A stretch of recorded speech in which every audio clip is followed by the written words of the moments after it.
Boa tarde a todos vocês. Nós estamos aqui na nossa webinar recebendo aqui o vereador, doutor Ricardo Nunes, o subprefeito de Capela do Socorro, doutor Valdercy Malagosini, e o nosso companheiro diretor do Sindicato de Engenheiros, Marcos Garcia. É um prazer ter aí recebendo vocês e ter a oportunidade de poder discutir com o vereador que trata a cidade como a cidade deve ser tratada, que traz verbas para a cidade, que faz um papel fundamental. E também discutir com o subprefeito Valdercy, que tem atuado na maior área desta cidade. Então, que tem uma disposição enorme de trabalho, é um engenheiro empreendedor, é um empresário de renome que vale a pena e que nós devemos estar discutindo. Então, eu gostaria da saudá-los, saudação de cada um de vocês, aí depois nós vamos passar a palavra aí ao Marcos, nosso companheiro Marcos, ao Valdercy, ao vereador Ricardo Nunes. Por favor. Obrigado. Marcos, primeiro? Sim, sou eu primeiro. Boa tarde, né? Quase boa noite, né? Aí, dependendo do horário que nós estamos ainda, alguns locais aqui do estado, das pessoas que estão nos acompanhando, né? Quero saudar aí ao presidente Murilo, né? Saudar ao vereador Ricardo Nunes, saudar o engenheiro Valdercy Malagosini, subprefeito. Quero saudar todos os colegas da Câmara de Engenharia Mecânica do CREA, quero saudar todos os colegas do Sindicato dos Engenheiros, quero saudar todos os demais colegas, né? Quero iniciar minha fala falando um pouco sobre esse momento de pandemia, esse momento onde que nós todos estamos apreensivos no que vai acontecer, no que está acontecendo, com diversas informações às vezes desconexas, as informações confrontantes, mas nós do Sindicato de Engenheiro, nós temos a certeza do momento, um momento transformador, onde que foram expostas aí nossas precariedades nas infraestruturas municipais, estaduais e federais, e isso tudo nos trouxe desafios emergenciais, desafios urgentes e desafios programados, né? Então, dentro desses desafios, nós colocamos aí que a superação da pandemia e a retomada do crescimento são bandeiras que nós temos que lutar e demonstrar a importância da engenharia dentro dessas bandeiras, né? E temos a certeza também que não há crescimento sem a união das políticas públicas com a engenharia. Por isso, gostaria de saudar a todos. Obrigado, por favor, vereador. Boa tarde a todos. Muito obrigado pela oportunidade de estar aqui com vocês.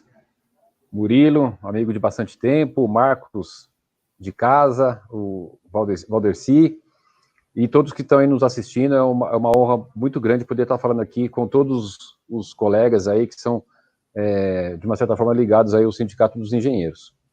O Marcos falou bem, né, um momento muito difícil, e a gente vê o quanto que qualquer situação que a gente passe, o quanto é importante ter aí uma ação dos engenheiros muito rápida, né? Vai fazer um hospital de campanha, tem que rapidamente fazer um projeto de engenharia para fazer aquilo rápido, né? Então a gente vê em todos os aspectos que um país que queira se desenvolver tem que ter muito bem consolidado a sua estrutura com relação à oferta de profissionais do ramo da engenharia, principalmente. Então estou aqui à disposição e vamos bater o papo aí. Obrigado, boa tarde a todos, é uma honra mesmo estar aqui. Por favor, subprefeito.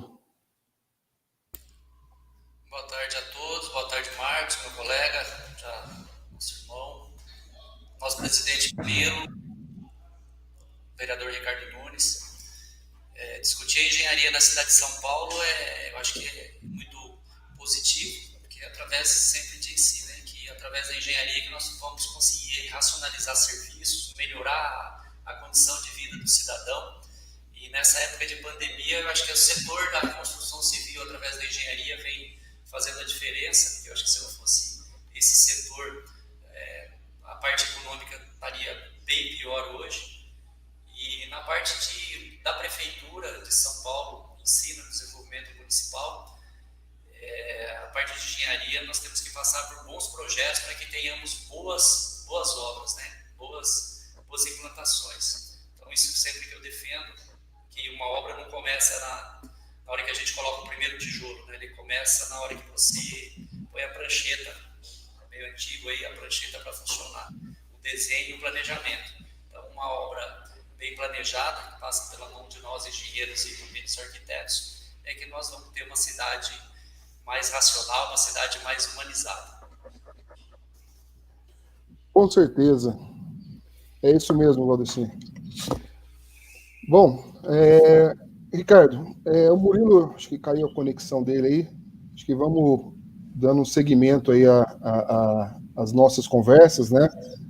E assim que ele retornar, ele retoma aí do ponto de onde que nós estamos seguindo, né? Ricardo, eu gostaria que você pudesse... Tive tempo fora, estou de volta. Caiu a ligação. Bem-vindo, presidente. Boa, presidente. Bom, Ricardo, você poderia comentar um pouco para nós sobre a sua atuação junto à CPI, né, da sonegação tributária, né? Acho que começando a falar de engenharia, vamos começar um pouco a falar sobre dinheiro, né? Sobre economia, sobre finanças, né? E você presidiu aí a CPI e trouxe, e numas lutas hercúleas, né, contra os bancos, retomou uma enorme verba aí, gostaria, nem vou citar o valor, gostaria que você citasse, para os cofres municipais, né?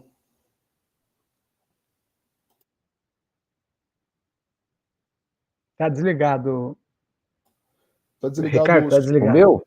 Agora ligou. Pode falar. Tá bom. O Marcos, quando me perguntam sobre esse trabalho que a gente desenvolveu aqui, eu gosto de responder com bastante orgulho, porque quando você faz uma ação dessa magnitude e, ao final, consegue ter sucesso, é algo realmente bacana para a gente comemorar. Porque é muito difícil você fazer uma investigação de sonegação tributária com relação a grandes bancos, né? Porque a força que eles têm e o poder econômico para contratação de escritórios de advocacias muito renomados e caros para poder derrubar, isso é uma vitória grande. Aqui a Câmara já tentou outras vezes fazer uma CPI com esse intuito de fazer essas fiscalizações e não teve êxito, né? Foi derrubado na Justiça. Tanto é que a nossa aqui, logo no início, eles entraram com uma ação, conseguiram uma liminar, suspendendo os trabalhos da CPI, e a gente ficou aí quase que um ano parado até conseguir que a desembargadora Cristiana Zucchi pudesse reverter essa situação, pudesse cancelar essa liminar e a gente poder voltar ao trabalho. Então foi um trabalho de muito orgulho aqui para a cidade de São Paulo.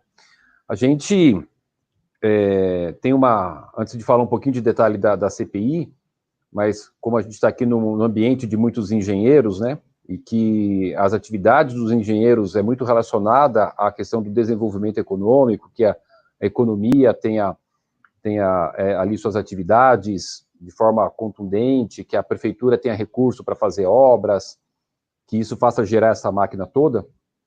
Então, esse valor que a gente conseguiu trazer dessa sonegação, né, mais de 1,5 bilhão, fora o que a gente vai conseguir arrecadar daqui para frente. Que beleza, hein? Que beleza. É bastante coisa, Murilo. Porque a gente tinha, assim, essas instituições que sempre estiveram na cidade de São Paulo, mas tinham um endereço fictício em algum município com um imposto menor, simulando que a sede, que a matriz era lá naquele local, né? Então, uma investigação desse tamanho é algo muito complexo, de fazer diligência, fotografar, filmar, periciar, para você conseguir constituir as provas, né? É algo... Vocês não fazem ideia da luta que foi para conseguir fazer todas essas provas. Então, a gente pega, por exemplo, não tem problema de falar, porque isso foi amplamente divulgado na imprensa, né? Pega, por exemplo, o caso do Itaú. A gente foi e fizemos uma diligência lá onde diziam que era a sede em Poá, e ao chegarmos lá, você tá indo e voltando, mas acho que tá normal, né? Tá. A gente chegou lá, tudo vazio, né? Meia dúzia de pessoas lá e as salas todas vazias, mesas vazias, computador vazio, um verdadeiro cenário para simular ali para o fisco de que era lá que funcionava a matriz. E nas investigações, por exemplo, a gente eu notifiquei a junta comercial para perguntar o seguinte: olha, quais são as empresas registradas nesses endereços lá em Poá, né? Eram 2 endereços, um prédio de fundos para o outro. Tinha quase que 50 CNPJs que foram registrados ali naqueles endereços. Então, você não consegue imaginar que numa sala totalmente vazia pudesse estar lá o Itaú Card, o Itaú Leasing, o Itaú Consórcio, o Itaú Vida, o Itaú Previdência, o Itaú Automóveis, ou seja, quase 50 empresas naquele local. Muito nítido, muito claro, que estava usando aquilo ali como um paraíso fiscal para poder fazer a sonegação dos impostos. E aí você faz toda uma investigação de notificar o antigo Ministério do Trabalho, para poder te dar o CAGED, que é aquela relação dos funcionários e onde eles estão trabalhando, né? Então, tinha 19 funcionários em Poá e 10 mil funcionários aqui em São Paulo. É lógico que a sede, a matriz, não está naquele local, né? Um local vazio, com poucos funcionários. Então, a gente foi construindo aí uma investigação bastante criteriosa, como, por exemplo, contar aqui para vocês um dos episódios, né? Pra vocês terem ideia, o relatório da CPI terminou com 30 mil folhas. Imagina 30 mil, não é 30 folhas ou 3 mil, são 30 mil folhas. O volume de provas que foi constituída. Então, a gente, por exemplo, pegamos assim a ata, que a instituição financeira é obrigada a fazer as assembleias ordinárias e extraordinárias, e nas atas estava lá, né? No dia tal, a tal hora, no endereço lá de Poá, se reuniu os acionistas, presidido pelo diretor fulano, a secretaria o cicrano, e lá naquele local em Poá decidiu-se sobre N coisas, né, que se decide uma instituição. E mandava esse documento para a junta comercial para registrar e mandava para o Banco Central, conforme determina a legislação que rege aí as instituições financeiras. E aí eu tive um start, falei, vamos chamar esses diretores que presidiu e secretariou essa assembleia lá em Poá, conforme diz o documento, e convocamos eles a prestar depoimento aqui e perguntei para eles, olha, o senhor, um deles chama-se Gilberto. Seu Gilberto, o senhor é diretor estatutário do Itaú? O senhor já teve em Poá alguma vez na sua vida? Não, nunca tive em Poá. Senhora Vanessa, a senhora já teve em Poá alguma vez na sua vida? Nunca teve em Poá. Aí eu pego a ata e falo, mas como é que vocês fizeram a ata da Assembleia Ordinária, o senhor presidindo, a senhora secretária, dizendo que a Assembleia aconteceu lá em Poá se vocês nunca tiveram lá, houve uma reunião presencial lá se nunca tiveram lá, né? Então foram formas que eles iam fazendo de escrever em verdade os documentos para dar ali a impressão de que a sede, a matriz era lá, e, portanto, recolher os impostos lá. Então, cometendo várias ilegalidades, como, por exemplo, falsidade ideológica e falsidade de documento, que isso aí também é algo muito errado e é um crime. Então, foi um trabalho muito, muito grandioso que a gente desenvolveu aqui, de muito tempo, de bastante trabalho, e chegou o momento que o Itaú nos propôs, falou, olha, eu queria fazer um acordo com a CPI, para não ter mais os meus diretores sendo chamados, meus funcionários, não ter mais diligência. A gente transfere os endereços para São Paulo e a CPI, ela continua, mas com relação ao Itaú, se dá por satisfeita. Como naquele momento a gente já tinha tudo, eu não precisava de mais prova, eu já tinha tudo, né? A gente topou o acordo, então a gente dispensou futuras oitivas de funcionários e diligências. O Itaú transferiu para São Paulo, são 230 milhões por ano de impostos novos, só do Itaú, que beleza. corrigindo no CNPJ o endereço, fora o passado, porque o crime tributário ele tem essa questão, né? Você tem ali uma situação que retroage 5 anos, né? Então, o que passou de 5 anos não se recupera mais. Mas o alto de inflação dos últimos 5 anos foi de 3,8 bilhões, né? Evidentemente que eles vão recorrer administrativamente e judicialmente, mas as provas constituídas não terá como não pagar esse valor devido, porque está muito bem instruído o processo, as provas contundentes. Então, a gente já está recebendo 230 milhões por mês, porque já está com o CNPJ aqui, e vamos receber esse passado aí de 3,8 bilhões, que a cada tempo vai também corrigindo conforme as tabelas de correções da legislação vigente. E as outras instituições, né, o Banco Safra, todo mundo sabe da forma que são os prédios, né, é muito conhecido pelo mármore marrom, né, tem toda uma estrutura arquitetônica muito bem definida, e a matriz, a sede do Safra Leasing, em Poá, era uma portinha, tipo portinha de bar de correr, né. Quando a gente chamou um funcionário que ficava lá, Murilo, aqui para depor, Imagina. Eu falei para ele, olha, o senhor pode me contar como é que era a sua chegada lá no serviço, né? E falou, vereador, conto sim. Eu pegava o ônibus, e aí descia do ponto, atravessava a rua, aí abria lá uma portinha, tipo portinha de bar, levantava, eu falei, mas tipo portinha de bar?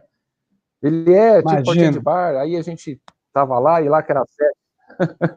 É óbvio que não era a sede, a matriz lá numa portinha de bar lá em Poá, né? E outras situações, como, por exemplo, pegar o Santander, né? O Santander colocou que o endereço da matriz do Santander Leasing era numa agência de Barueri, né? Barueri também é outro paraíso fiscal. E a gente fez diligência, chegamos lá, só tinha agência, não tinha matriz da Santander Leasing, né? Tanto é que o Santander, a gente intimou os diretores para prestar depoimento, não vieram, mandaram uma funcionária, e aí o depoimento da funcionária foi crucial, porque ela falou, não, eu fico lá no andar de cima, e a gente tinha já catalogado todos os gerentes, diretores, eu falei, a senhora conhece essa pessoa? Não, essa não, nunca viu, não. Tinha as assembleias lá também, já teve alguma reunião lá de assembleia? Nunca teve. Então ela não conhecia ninguém que fazia parte da estrutura da matriz, e ela ficava lá sozinha numa mesa lá, e mais a diligência, então nós achamos por bem chamar o presidente do Santander. Então convocamos a primeira vez, não veio, a segunda não veio, e na terceira, e a CPI é bom porque ela tem esses poderes, né, nós pedimos a condução coercitiva do presidente do Santander. E quando foi concedida a condução coercitiva, o Santander nos procurou e pagou 290 milhões à vista, e para regularizar a situação e não ter aqui o seu presidente exposto numa situação que ele não ia ter como assumir aquilo, ou teria que mentir, né? Uhum.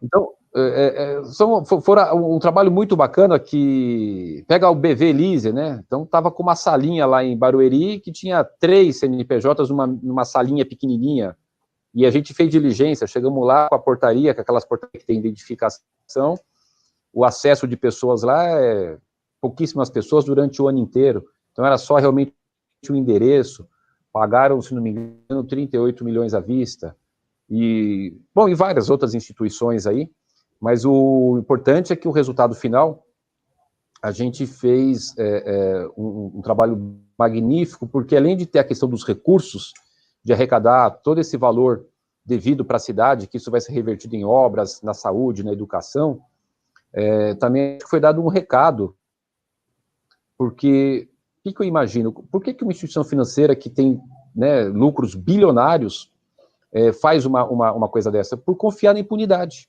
né? O cara monta uma salinha lá e acha o seguinte, nunca ninguém vai mexer comigo. Verdade. E aí acaba encontrando aí pessoas que estão determinadas, pessoas que estão empenhadas em defender e valorizar o voto que lhes foi dado como representante da população, e vão a fundo. Isso aí. Ixi, acho que caiu a conexão do Ricardo. Né? Agora é a vez dele, caiu a minha aquela hora, né? Vai lá, Marcos.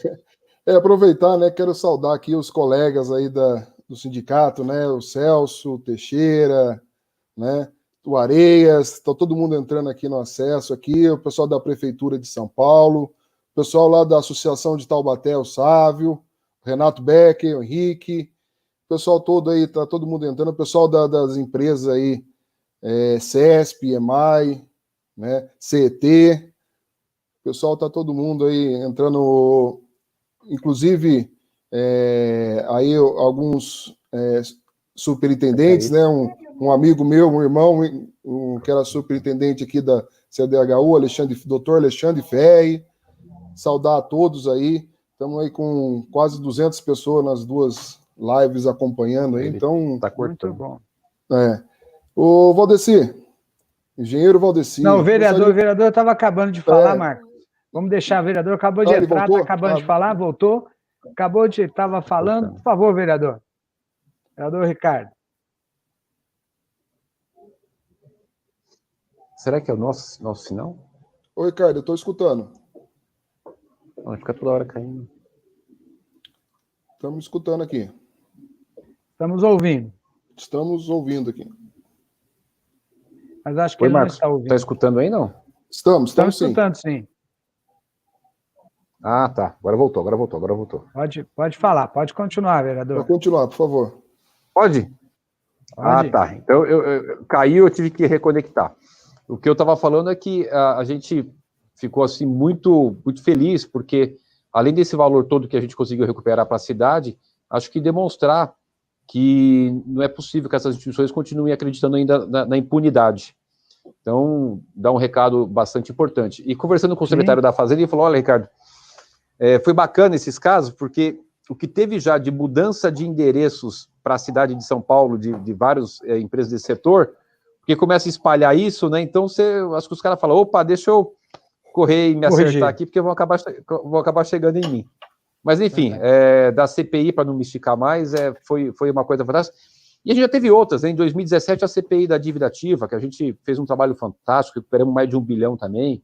A CPI do Teatro Municipal, que eu peguei aquela falcatrua toda lá, daquele maestro roubando dinheiro. A gente fez a solicitação ao Ministério Público para indiciamento de 20 e tantas pessoas, recuperamos quase 30 milhões. E nesse caso dessa CPI última da sonegação tributária, a nossa representação ao Ministério Público, onde a gente pediu o indiciamento de mais de 90 diretores do Itaú, mais de 10 diretores do Safra, por sonegação tributária, falsidade ideológica, obstrução de investigação, organização criminosa, e agora está nas mãos do Ministério Público para poder fazer a representação e a gente mostrar para esse pessoal que tem duas questões muito, muito latentes neles, né? É a ganância, uma ganância absurda, porque são lucros bilionários e querem ganhar mais, e essa confiança na impunidade. A gente vai corrigindo isso aí com um trabalho sério aqui dos 5 vereadores que comporam essa CPI. Deu para entender, né, Marcos? Parabéns, deu para entender bem, parabéns pelo trabalho, parabéns, eu acho que a cidade só tem a agradecer, né? Para que a gente possa utilizar o dinheiro para o bem do cidadão, para o bem da cidade. Vai lá, Marcos, você queria estar falando? Eu ia passar a palavra agora para o engenheiro Valdeci, né? Mas antes eu gostaria de saudar umas amigas, né, do pessoal da SEIS, né, da Santa Marcelina, da Capela do Socorro, aí o pessoal que o Ricardo conhece bastante aí, né? O pessoal da SEIS, da Madre Teresa de Calcutá, todos eles estão ingressando, mandando mensagem aqui de felicidades aqui para nós aqui, que estão acompanhando a nossa transmissão aqui ao vivo. Engenheiro Valdeci, a palavra é contigo, fala para nós um pouco das dimensões da Capela do Socorro, acho que as pessoas não conhecem, e as obras de engenharia, obras de arquitetura que nós estamos acontecendo lá. Por favor. Está desligado, Valdeci. Valdeci, acho que não está vindo o áudio, Valdeci.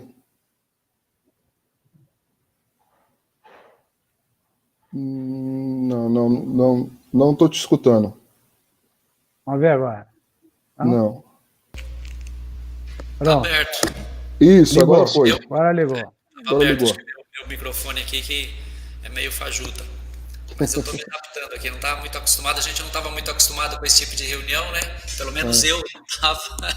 Verdade. Eu gostaria de parabenizar aí o CESP, né, por essa iniciativa, nosso sindicato, e parabenizar esse trabalho do vereador Ricardo Nunes na CPI. Até a gente, entre os amigos engenheiros, aí fala, nossa, agora São Paulo vai sobrar um pouco mais de dinheiro para infraestrutura. Que eu acho que quando um país sai da crise, quando ele investe em infraestrutura através da engenharia, a gente consegue mudar os parâmetros até da qualidade de vida das pessoas, né? Principalmente aqui na Capela do Socorro, que antes daí do começo da reunião oficial, nós estávamos falando sobre os números de Capela do Socorro, né? Capela do Socorro tem 135 quilômetros quadrados, é a segunda maior subprefeitura em extensão territorial, só perde para Parelheiros, né, que Parelheiros tem 360 quilômetros quadrados, salvo engano. 25% do território da cidade de São Paulo é o território de Parelheiros. Mas em população, Capela do Socorro é o primeiro, né? Nós temos aí dados do IBGE de 2010, 685 mil habitantes, né? Só que hoje a gente acredita que paira aí nos 800 mil habitantes, isso comparando o colégio eleitoral aqui da Capela, que são de 463 mil eleitores. Então, realmente é uma porção da cidade que merece um olhar com carinho, e isso o vereador Ricardo Nunes tem feito. Porque os recursos da zeladoria, os recursos que basicamente uma subprefeitura tem, é para a zeladoria, né? Para os cortes de grama, para a limpeza pública, para o tapa-buraco. As obras mesmo de infraestrutura, nós dependemos da Secretaria de Infraestrutura Urbana, né, da cidade, e das emendas parlamentares, o que não tem faltado aqui, ao menos por parte do vereador Ricardo Nunes, que tem nos agraciado aí com recursos para nós podermos aí dar aquela revitalização em praças, né, melhorar algumas quadras poliesportivas que tem na região, melhorar algum centro de atendimento à criança, os CCAs, investimento em CDCs, o Centro de Desportivo da Comunidade, que isso faz com que as pessoas tenham o seu lazer de final de semana. Então, esses recursos são muito bem-vindos e, infelizmente, né, com essa pandemia, eu trabalho no setor da construção civil, como os senhores sabem, e a gente está falando, nossa, seria um ano excepcional, né? Nós começamos janeiro aí com uma perspectiva de crescimento na construção civil muito grande e de investimentos por parte também da cidade de São Paulo, que as perspectivas que o prefeito Bruno Covas tinha até então era de um grande investimento em infraestrutura e infelizmente diminuiu muito, né? E vai diminuir bastante pela falta de arrecadação, que a gente tem que entender, né, como munícipe, como cidadão, que todo o imposto ele é subproduto da produção, né? Se nós não temos produção, nós não temos imposto, nós não temos investimento. Mas, mesmo assim, acho que o prefeito Bruno Covas tem feito um bom trabalho nesse sentido, né, de investir, né, na infraestrutura da cidade.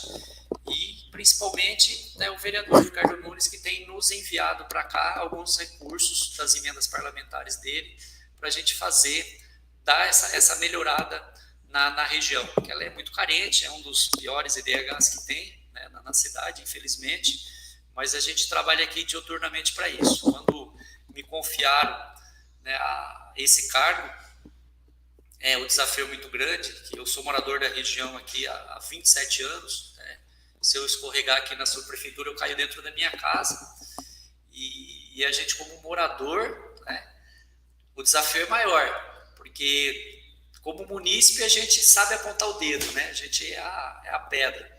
E aí, quando a gente vira vidraça, a gente está do outro lado do balcão, sabe com a dificuldade do dia a dia, né? Do quão o Estado é burocrático, né? Mas tem aqui também um trabalho muito grande dos empresários da região, sob a liderança do vereador Ricardo Nunes, a qual ele foi presidente de uma associação empresarial aqui na região, a qual eu também fui. Então, essa luta de desburocratização vem há muito tempo através desse vereador. Então, agradecer aqui de público também esse trabalho que foi feito, né, nos alvarás de funcionamento, né, na desvinculação do habite para ter o alvará até 1.500 metros, do baixo risco. Isso, às vezes, a cidade não sabe que nasceu aqui na nossa região, nasceu na nossa associação, e o vereador, assim que ele assumiu, em 2013, começou a lutar por isso, que são mais 55 vereadores, e graças aí a uma luta, né, colossal, né, ele não só luta por essa parte aí tributária, ir atrás dos grandes devedores dessas CPIs, mas também nessa desburocratização, o que vem de encontro aos empresários, né, aos micro e pequenos empresários principalmente, e ao setor da engenharia, né, porque quando você burocratiza demais para você começar uma obra, mesmo particular, ou mesmo da prefeitura, você tem muita burocracia. E graças a esse trabalho, isso vem sendo feito. Então, gostaria aqui de agradecer ao vereador a esse respeito. E, da minha parte, né, se tiver alguma pergunta de alguns... Eu queria fazer uma observação. Só lembrar, nosso sindicato, nós há muito tempo montamos um programa que vocês já conhecem, o Cresce Brasil. Mais engenharia, mais desenvolvimento. Esse trabalho, esse projeto que nós iniciamos lá em 2006, a cada 4 anos, nós apresentamos a todos os candidatos a prefeitos, com propostas factíveis e tal. A cada 2 anos, nós apresentamos nos intervalos aos candidatos a presidente e a governador. Na verdade, a ideia nossa é que a gente contribua para o crescimento e desenvolvimento do país, da cidade e assim por diante. Nós soltamos também um documento falando da engenharia de manutenção, vereador. Qual que era a ideia?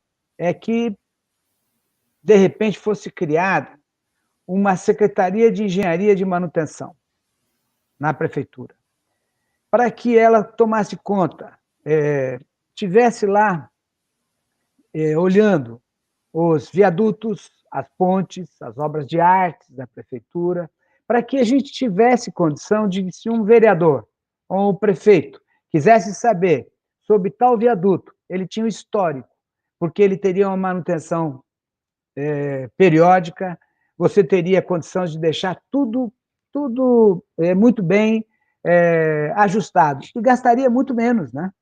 Você vê, o que nós gastamos ali para recuperar aquele viaduto da Dutra, porque se tivesse uma manutenção, isso não é culpa da prefeitura atual, não é culpa de ninguém. Na verdade, é o seguinte, a gente teria que ter uma área responsável por essas questões.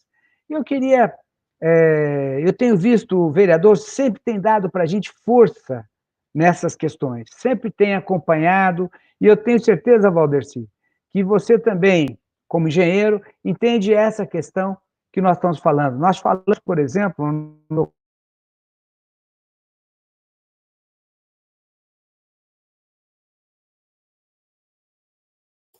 Ô Murilo, cortou seu áudio, Murilo. Acho que cortou o áudio do Murilo aí. E agora? Então, nós estamos desenvolvendo o nosso trabalho, por exemplo, esse nosso projeto fala de saneamento, de meio ambiente, de energia, de transportes e todas as questões da sociedade. Eu gostaria, obviamente, de ter, a gente já tem, mas eu gostaria de reafirmar a nossa parceria com o vereador, com o subprefeito Valdercy, para que nós pudéssemos, cada vez mais, fazer engenharia na cidade, fazer com que o crescimento, o desenvolvimento, oportunidade de trabalho, oportunidade de negócios vier com crescimento. Até porque a gente acredita que essa pandemia, quando acabar a pandemia, quando nós voltarmos ao normal, a engenharia vai ser muito, não é, Valdercy? Vai ser muito, muito solicitada, porque é através da engenharia que nós podemos apresentar projetos de desenvolvimento, recuperação, terminar as obras paradas e tudo mais. Então, eu dei uma misturada nessa discussão para a gente conversar um pouco, saber que vocês são nossos parceiros e a gente acredita muito no trabalho de cada um. É isso que eu queria falar. Está aí, vereador, para as suas considerações, por gentileza. Agora tá. Murilo, como é bom bater esse papo aqui. Você falou uma coisa agora importante que estava fora do nosso radar. de ter uma ação específica com relação à questão da manutenção ou Isso. de fazer algo que você deu o nome correto aí, que é de fazer a prevenção. Manutenção. Como prevenção, isso, né? isso, exatamente. Prevenção. Eu sou o relator da LDO, né, que é a Lei de Diretrizes Orçamentárias, que nós vamos votar em julho. E a Lei de Diretrizes Orçamentárias é a lei que vai dar todo o embasamento. Eu sei que vocês sabem, mas talvez alguém que esteja assistindo não saiba, me permita ser um pouco didático, Marcos. Claro. É a lei que vai definir como que a lei orçamentária vai ser elaborada. Então, é um momento muito importante do processo. E aí eu já vou marcar com vocês, então, uma reunião com o sindicato dos engenheiros. Vou chamar o Walter Vendramin. Walter Vendramin, inclusive, está nos assistindo aí, é o presidente da SP Obras, para a gente poder já colocar essa questão na lei de direito orçamentária para ter já um valor ali com relação a essa ação. Porque você vê, quando caiu lá, deu o problema do viaduto, né, você gera um transtorno para a cidade tão grande, e isso representa perda para todo mundo, né? Para a cidade e para as pessoas que empreendem aqui, que vivem aqui. Então, a preservar isso, fazer uma ação preventiva é muito importante. Então, olha como é bacana essa sua ideia aí, para a gente já colocar, mas agora vamos partir já para a prática. Colocar na LDO para vir no orçamento e a gente poder trabalhar essa questão. Eu tenho certeza que vocês podem nos ajudar, marcar uma reunião entre aqui a Comissão de Finanças e o pessoal aqui da área técnica que estamos elaborando para a gente poder colocar isso, tá bom? Podemos sim. Eu queria até fazer uma brincadeira, vereador. Na verdade é o seguinte, se nós não tivermos uma área responsável, como isso calhou muito boa a sua colocação. Se nós não tivermos uma área responsável por a questão da manutenção, ela fica em todas as secretarias e, ao mesmo tempo, não fica em nenhuma. Porque, na verdade, você tem que ter uma verba destinada, você precisa fazer essa manutenção periódica. Então, por exemplo, a gente saber uma coisa imediata. E aí a brincadeira que eu ia fazer é o seguinte, não é aqui. Em nenhum lugar do Brasil, nenhuma prefeitura do Brasil, eu nunca vi um prefeito inaugurando uma manutenção lá. Por quê? Porque eu acho que nós damos uma importância menor. E, na verdade, como é que um prefeito vai inaugurar a manutenção? Ele inaugura a obra pronta, ele inaugura aquilo que está acontecendo. Isso não é o nosso prefeito, são todos os prefeitos. Então, na verdade, o que seria interessante? Que a gente tivesse a inauguração, sim, de uma secretaria, de uma área que fosse responsável pela manutenção de todas as pontes, viadutos, obras de arte. Quer dizer, nós não teríamos prédios que pudessem cair, prédios públicos. Nós não teríamos viadutos com... A gente faria o seguinte, o técnico vai lá e faz um checklist, faz uma inspeção desde a grama até o guarda-reio lá em cima. E aí ele dá, olha, precisa fazer isso. São coisas simples que, se deixar, vira uma coisa volumosa. Murilo, deixa eu fazer aqui uma coisa. Só para dizer, mandar um beijo para minha filha Isabela, que me mandou um WhatsApp aqui, ó, que apareceu a foto aqui.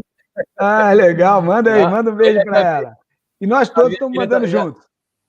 Ela fez um print aqui, me mandou no WhatsApp aqui, ó, e falou, papai, você tá bonito. Manda um beijo para ela, por nossa conta também. Beijo, pode mandar, ela tá assistindo aí, ó. Tá assistindo. Olha aí, Isabela. Seu pai é ótimo. Tá bom. Vamos lá. Tá bom. Valdeci, você acha isso importante também? Eu acho importantíssimo, Murilo. Realmente, nós da engenharia, nós temos que atuar, né? Nós temos que cobrar do poder público. Hoje eu estou, né, no poder público. Amanhã eu volto para a iniciativa privada. Claro, mas mesmo como setor público, nós somos usuários da cidade, né? Então, acho que a gente tem que dar nossa cota de contribuição através de parcerias, né, com sindicatos, com o CREA, com as universidades. Quando eu estava em Santo Amaro, eu fiz uns convênios, na época, que eu tinha muito problema de projetos. Tudo bem, né? A gente acaba tirando o projeto aí de alguns colegas, né, que tem o escritório de projetos, mas a prefeitura, quando não chega a essas emendas parlamentares, a gente acaba fazendo os projetos com o pessoal interno, que acaba não dando tempo, né, de fazer esses projetos. Então, às vezes, a gente peca. E a gente sabe que um engenheiro, para ter uma boa obra acabada, nós temos que ter um bom projeto. Né? Verdade, Um projeto verdade. feito, um projeto bem elaborado. Né? Então, eu fiz algumas parcerias com universidades de engenharia, né? Com, inclusive, os alunos, né? Para fazer os TCCs, o último anista, através de seus professores, para desenvolver alguns tipos de projetos, microprojetos, não grandes projetos, né? Regionais. Então, foi uma ideia que deu muito certo, né? Lá em Santo Amaro. E acho que, sei lá, se o sindicato poderia também encampar isso, que a gente vai também formar melhores engenheiros. Né? Eu tinha lá uma equipe de tapa-buraco que, uma vez por semana, pelo menos, vinham os engenheiros formandos para fazer um acompanhamento da equipe. Né? E algum relatório também que nos subsidiava com alguma coisa que eles achavam que não estava certo, ou que estava sendo feito de maneira que não concordava, ou alguma ideia para melhorar. Então, isso tudo, né, essa conversa com a sociedade civil, com a parte acadêmica, eu acho muito importante. E os sindicatos, né, os nossos sindicatos que são atuantes, e nada melhor do que isso. Esse departamento que você falou aí, realmente as prefeituras nenhuma, acho que teve, né, não sei agora como está, mas é muito interessante, porque a prevenção, ela é muito mais barata, né, do que sem dúvida, certo lá na frente, né? Então, isso aí realmente é uma brilhante ideia, e se o vereador conseguir, né, colocar aí no orçamento da cidade, eu acho que isso não onera em muita coisa a cidade e vai ter uma qualidade de uso, né, o conforto de uso para o cidadão vai ser muito melhor. Né, que não adianta a gente ter, né, as vias, os viadutos, mas a gente não se sentir confortável nelas. Né? Então, a gente também tem que ter a sensação de conforto e o conforto, né, contemplado nessas manutenções. Murilo, você sabe que a gente já fez algumas ações que, de uma forma indireta, ajudam nessa questão que você falou, é super importante, de fazer a prevenção. Eu aprovei aqui uma lei que fala, por exemplo, com relação à questão do corte e poda de árvores, que até então era um grande problema, que você só dependia da prefeitura ir lá fazer aquela vistoria. E essa lei que a gente aprovou aqui, é uma lei de janeiro, acho que até tem o número dela aqui, o que ela diz? Que o privado pode contratar o engenheiro, recolhe a RT, ele faz o laudo. Por que isso tem a ver com a questão da prevenção? Porque às vezes você tem uma árvore ali que está morta, que está com risco de cair, de, né, gerar algum problema grave, e a prefeitura não tem perna para cuidar de tudo. Então, esse conceito que a gente também está levando, de que tem que desburocratizar, deixar os engenheiros contribuírem para esse processo todo, e você levar menos burocracia para as pessoas é super importante. Uma outra questão, por exemplo, quando a gente fez aqui, por exemplo, a lei da anistia, que está em vigor, e agora...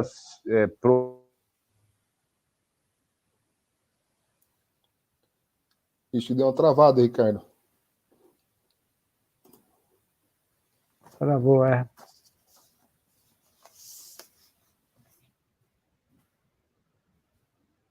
E combate a incêndio, que pode ser feito por um profissional, por um engenheiro com um requerimento de RT, não precisa ter o AVCB, que é o AVCB. Ricardo, só deu uma travadinha, você poderia voltar um pouquinho mais nessa questão da lei da anistia aí, que inclusive é um dos temas que o pessoal está nos perguntando aqui. Tá. O da árvore deu para pegar, então, que agora pode fazer... E o da anistia está vencendo, nós estamos votando aqui, prorrogando até 31 de março de 2021, né, por conta da pandemia, nessa coisa toda. Então, também a gente fez lá esse trabalho da lei da anistia, porque a redação final, a gente acabou fazendo nessa sala aqui, entre eu, o vereador Tuma, o vereador Gilberto, e eu trouxe aqui alguns engenheiros para nos auxiliar. O Marcos ajudou, o Valdeci, o engenheiro Paulo, que é da Diocese de Campo Limpo. Então, quando você traz os setores para poder discutir, debater, você consegue ter ali a questão de levar para uma lei aquilo que é o sentimento da sociedade mesmo. E uma coisa que a gente colocou lá, você pode ter o engenheiro fazer o atestado do sistema de prevenção e combate a incêndio, ele faz esse atestado, recolhe o RT, aquilo tem validade para você fazer a regularização do imóvel nessa anistia de imóveis, né? Então, é algo também que vai ser super importante, que vai gerar, já está gerando uma demanda grande de serviços aí para a área de engenheiros. Quando a gente fez também lá a lei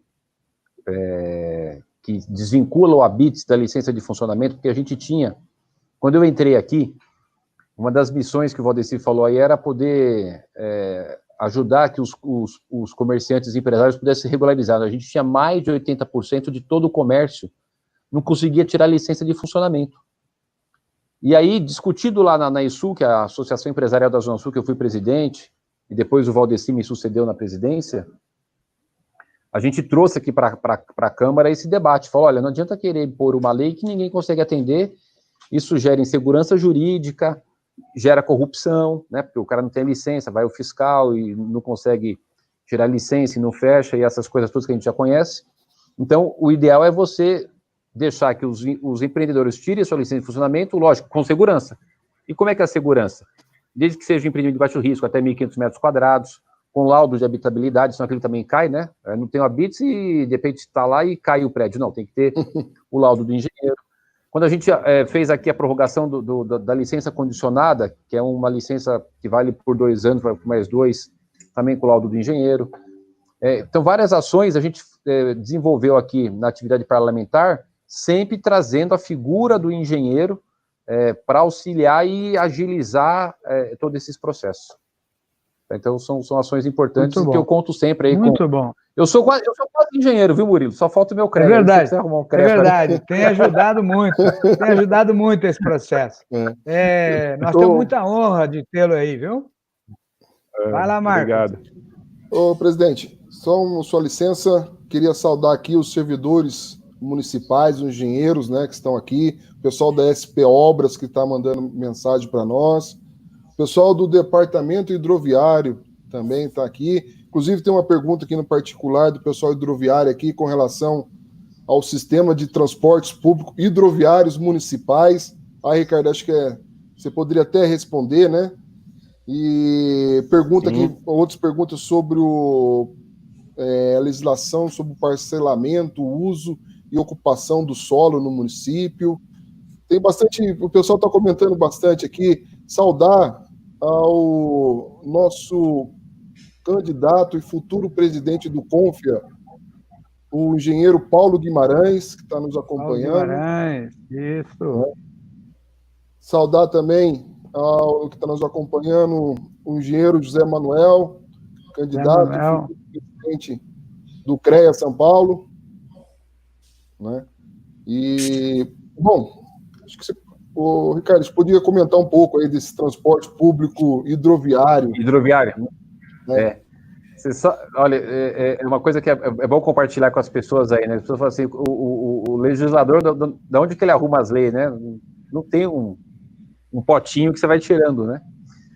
A gente estava um dia ali na Guarapiranga, e aí tinha um rapaz que vinha de jet ski lá do outro lado, lá do Jardim Ângela, lá, e parava o jet ski ali, tirava a capa e pegava o ônibus e ia trabalhar, né? Eu falei, pô, mas o que é isso aí? O cara falou, todo dia ele faz isso. E aí, com um grupo de amigos aí, engenheiros, né, sempre vocês aí auxiliando, começamos a fazer um desenho, falar, puxa vida, se a gente tem aqui a represa Guarapiranga, a represa Billings, né, é só fazer um desenho para quem conhece e quem não conhece. Você pega, por exemplo, a represa Guarapiranga, do lado direito, você tem lá o Jardim Ângela, Vila Calu, que é a região que o Valdeci se criou lá, Jardim Veracruz, né, é uma região de uma população gigantesca, que pega aquela estrada do funcionário público, aquela Mboimirim, Guarapiranga, e demora horas para poder chegar ali perto de Santo Amaro. Você pega ali a parte da Billings, né, quem está lá em Parelheiros, lá no final, ou quem está lá do Grajaú, no Cantinho do Céu, no Cocaia, para ir para o Socorro ali, tem que pegar aquela Belmira Marim, que é uma das avenidas com maior trânsito da cidade de São Paulo.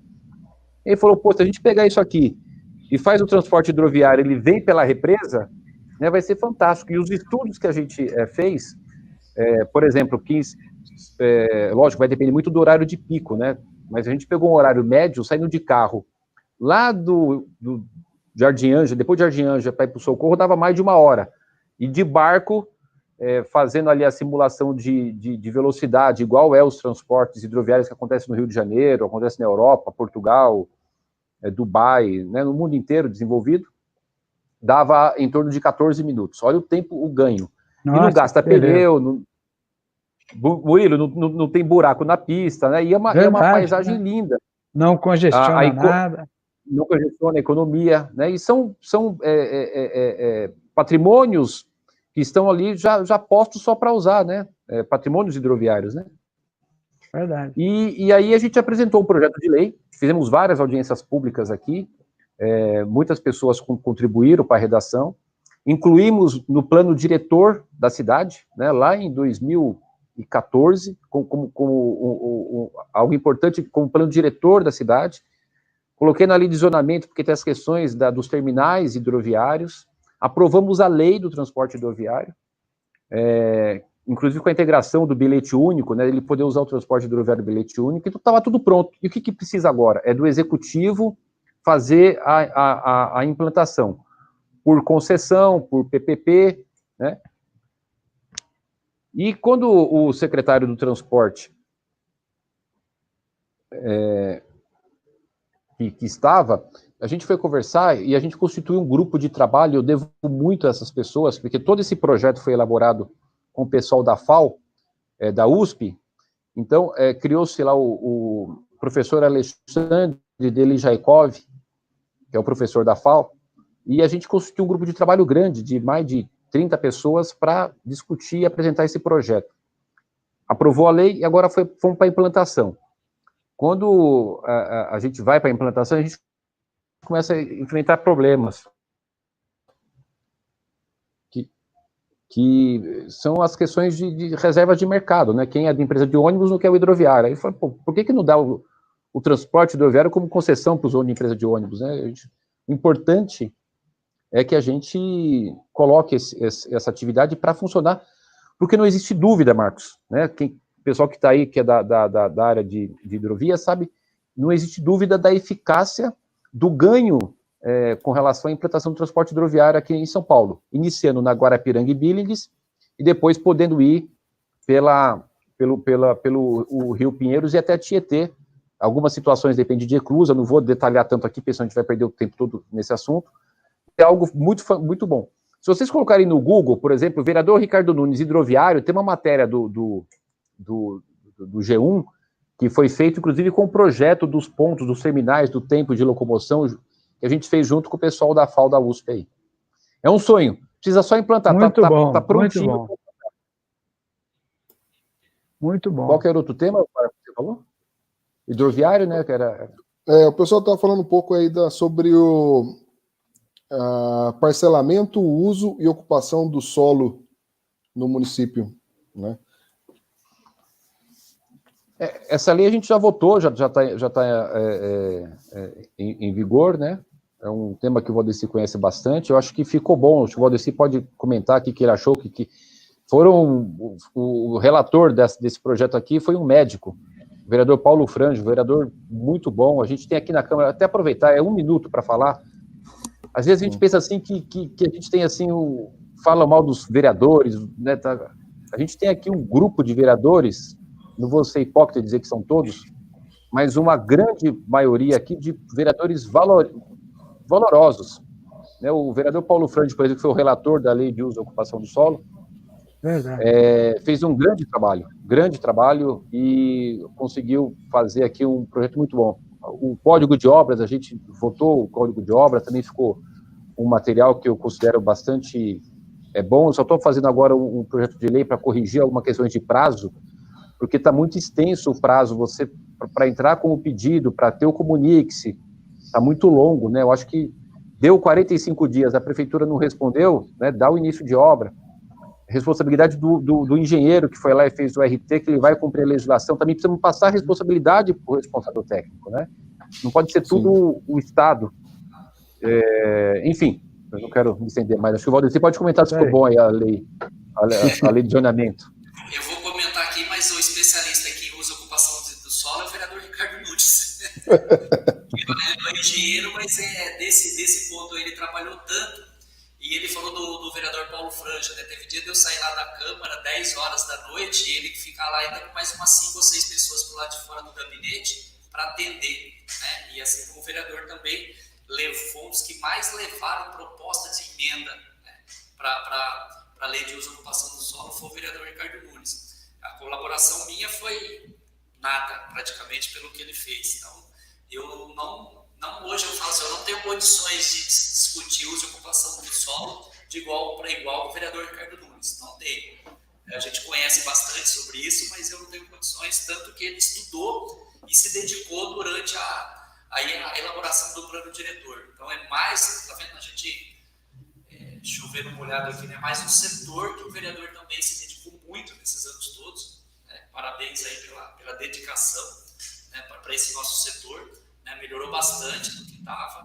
Né? Do que estava. É lógico que tem muita coisa que nem ele sempre falou, nessa mais 55 vereadores. Tem muita coisa que a gente precisa ceder para que a coisa avance, não avance. Né? Então, Claro. As perfeitas, elas nunca vão existir, às vezes, ao meu ponto de vista, né? Que ela talvez seja perfeita ao meu ponto de vista, mas não seja perfeita ao seu ponto de vista, então a gente tem que chegar no meio termo, né? Mas eu acho que já melhorou bastante. Essa notícia que o vereador está dando aí a respeito de diminuir esse prazo aí do direito de obra, eu acho de grande valia, né? A gente entra no processo, se a prefeitura não der o compromisso hoje, que são 120 dias, né? Para que a gente possa começar a obra, e com 45 dias eu acho que seria o ideal, e lógico, né, a gente puxar para nós engenheiros essa responsabilidade. Eu acho que nós engenheiros temos sim uma grande responsabilidade de fazer uma cidade legal, né, de fazermos com que a cidade fique legal, né, de não aceitar dos nossos clientes aquele jeitinho, vamos aprovar 300 metros e construir 500. Eu acho que isso tem que acabar. Eu acho que a gente tem que, para a gente cobrar do setor público, né, seriedade, nós também profissionais, nós temos que ser sérios. Né? Como a gente mesmo, nós sabemos, nós engenheiros, que a prefeitura pode também fazer a multa para nós engenheiros, né? Se a gente não estiver fazendo a obra de acordo com o que... Correto.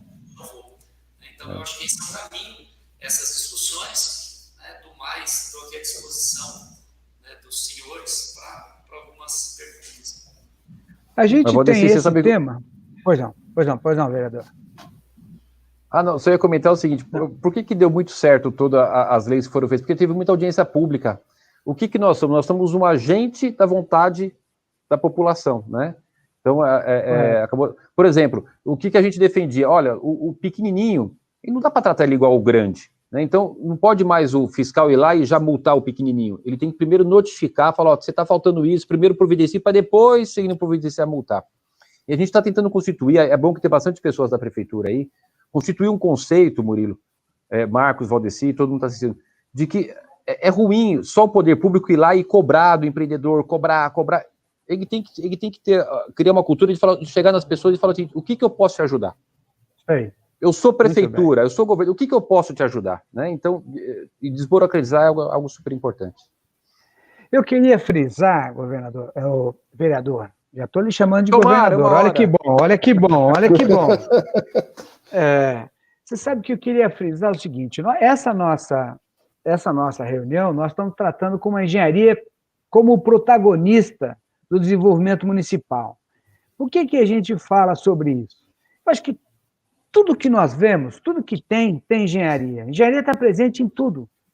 Em tudo. Naquilo que é feito, na medicina, a engenharia está presente em tudo. E nós queríamos entender e trazer o vereador junto conosco, que já está, para que nós possamos pensar numa cidade moderna, uma cidade cada vez mais avançada tecnologicamente, uma cidade cada vez protagonista do país, como ela é. Agora, o que eu acho que é fundamental é que nós tenhamos uma visão na engenharia, que nós possamos também trabalhar nesse sentido.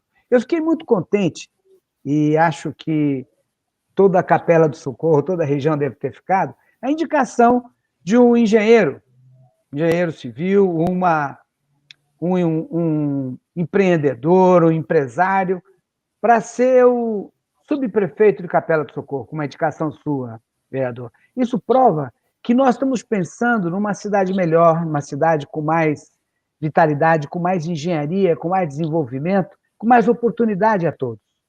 Então, nós estamos colocando o nosso sindicato à sua disposição, para que a gente consiga, através do seu trabalho, através da nossa discussão da engenharia, ajudar para que a cidade fique cada vez mais segura, cada vez mais moderna, cada vez com mais oportunidades, cada vez com o dinheiro circulando, né? Porque quando você tem obra, quando você faz, você circula e as coisas acontecem. É isso, vereador, que eu queria colocar. Ótimo, obrigado. Acabou Marcos, o tempo, né, Marcos? Eu queria dar vamos lá. uma continuidade a respeito que quando eu tenho a oportunidade de estar num cargo que eu estou aqui agora, né, conversando com os engenheiros da prefeitura, sobre a desburocratização que o vereador está falando. Quando a gente desburocratiza o negócio e você dá uma licença de construção, um alvará de construção mais rápido para o empreendedor, isso gera recursos, né, que gera impostos, que também é revertido ao funcionário público, né, que são os analistas desses nossos projetos, que todo é uma corrente, né, é um círculo, né, ele pode ser virtuoso, né, ou uma espiral para cima, uma espiral para baixo. Então isso a gente tenta colocar isso no dia a dia, né, do nosso trabalho, para que você desburocratize, para que você faça a cidade andar. E para a cidade andar nós dependemos do funcionário público, né, dedicado, nós temos muitos, né, a maior parte deles são muito dedicados, e daquele empresário também dedicado, né, para sempre privilegiar e querer fazer a coisa certa. Então isso é que a gente sempre prega. Nós estamos aqui à disposição, trabalhando aqui intensamente na zeladoria, né? Praticamente a subprefeitura faz uma zeladoria, procuramos fazer da melhor maneira possível, falando muito com a sociedade, né? Interagindo com a sociedade, dialogando com a sociedade, para que nós possamos fazer o melhor, né? Pegar o melhor, o que nós temos de melhor, para que a coisa ande, né? Nós estamos desse outro lado aqui hoje, então a gente não adianta só criticar, né? Vamos fazer, vamos arregaçar a manga e trabalhar. Isso aí, parabéns. É uma conversa tranquila, né? Uma conversa muito suave. Já passamos de 1 hora de conversa, né? Isso aí, se deixar, a gente vai a noite inteira, né? Mas a gente também não pode alongar muito e tomar o tempo de vocês, né? Agradecer o trabalho do engenheiro Valdeci, agradecer esse trabalho dia, noite, em qualquer horário do vereador Ricardo Nunes, que sempre nos atende, né? Verdade. E verdade. Principalmente mostrando que não existe nenhum gap, né? Nenhum cânion, né? Entre o poder público e os munícipes, né? Então, realmente aproximando esse discurso que nós sempre ouvimos na campanha, nós estamos vendo isso acontecer na realidade, né? Na prática, né? Agradecer mais uma vez ao presidente Murilo por abrir esse espaço da engenharia, desses profissionais no qual eu faço parte, que me orgulha muito, e estamos juntos aí para o que precisar. Obrigado a todos. Obrigado a todos que estão ouvindo, né, Murilo? Pessoal dos empresários aqui de engenharia, né? O pessoal da Hidrovia Metropolitana, pessoal da Coab, pessoal da CDHU, mandar um abraço para todos, né? Muita gente, e agradecer. Verdade. Muita gente aí falando. Eu quero passar a palavra para as considerações finais do Valdeci e depois do vereador Ricardo Nunes. Eu gostaria de agradecer muito a oportunidade, presidente, por esse espaço para a gente tentar expor e fazer um comunicado também àqueles profissionais da região aqui da Capela do Socorro. Nós estamos com o nosso Descomplica, que é um modelo de poupa-tempo municipal já pronto aqui na Capela do Socorro, prestes a inaugurar. É bem provável que no começo de julho comece a funcionar de maneira presencial, obedecendo, lógico, todos os protocolos de segurança, que o Descomplica no Campo Limpo já começou a funcionar semana passada. E o daqui da Capela do Socorro é bem provável que comece na primeira semana de julho a funcionar aqui no prédio da subprefeitura da Capela do Socorro. Do mais, estamos à disposição a vocês e também para a população aqui da região de Capela do Socorro. Muito bem, muito obrigado, parabéns. Vereador Ricardo Nunes. Murilo, Marcos, obrigado pela oportunidade, a todos vocês aí do sindicato, deixar um abraço aí, meu reconhecimento a todos principalmente os engenheiros que trabalham na prefeitura ou aqui nas empresas ligadas à prefeitura de São Paulo, são pessoas que me ajudam constantemente aqui, que eu tenho um reconhecimento, um carinho muito grande pelo trabalho de vocês. Eu queria deixar aqui um abraço também para o pessoal que está sempre me seguindo aí, onde a gente está participando, que são as professoras das creches. Eu sou um apaixonado por creche, Beleza. porque a formação do cérebro, ela vai do 0 aos 7 anos, toda a parte cognitiva, né, toda uma questão, se a gente perder essa fase, perdemos. Então, eu sou apaixonado por isso, e elas estão sempre me acompanhando. Um beijo para vocês. A minha filhinha que está aí assistindo, a Isabela, não sei se o Ricardo e a Mayra também está, minha esposa, né, e todas as lideranças estão nos acompanhando. A oportunidade de estar aqui, estou à disposição, e agradecer, viu, Murilo, porque o sindicato sempre me auxiliou aqui nas coisas. Eu vou escrever lei, então ligo lá para o engenheiro Cabral, para o pessoal, para o Marcos, né, para poder nos passar aqui, nos auxiliar, que a gente não entende dessa parte, a gente só tem essa questão de ser o elo entre a população e a lei, e contar com vocês. Obrigado pela oportunidade, estamos aqui à disposição. Gabinete 3396-4063, 9º andar, aqui no Viaduto Jacareí. Serão muito bem-vindos. A sala está aqui, tem café, tem bombom, tem chocolate. Olha, e grande abraço. Bom, eu já tive o prazer de ir aí algumas vezes, me senti muito bem, me senti em casa, vereador. Eu quero aqui agradecer imensamente a delicadeza de vocês conosco, de participarem conosco, ter aceito o convite de participar dessa webinar conosco. Saudar ao Valdercy, obrigado pela participação, foi muito legal. Vereador, nós estamos juntos. Tem uma frase que nós usamos muito aqui no sindicato, estamos juntos, pode contar conosco. E o Marcos, pela ideia de trazer, de fazer essa reunião com vocês, eu quero agradecer muito, gostei muito, parabéns, e vamos ver se a gente repete outras vezes, né, vereador? Hein, Valdercy? Vamos lá. Bom? Muito obrigado. E obrigado a Murilo, todos que nos assistiram. Obrigado a todos que nos assistiram. Obrigado pela assessoria aí também, a Adriana, a Rita, a Paula, o pessoal que nos ajudou a estar colocando essa live aqui para todos aí. Obrigado. Só aguarda um minutinho para a gente poder finalizar aqui.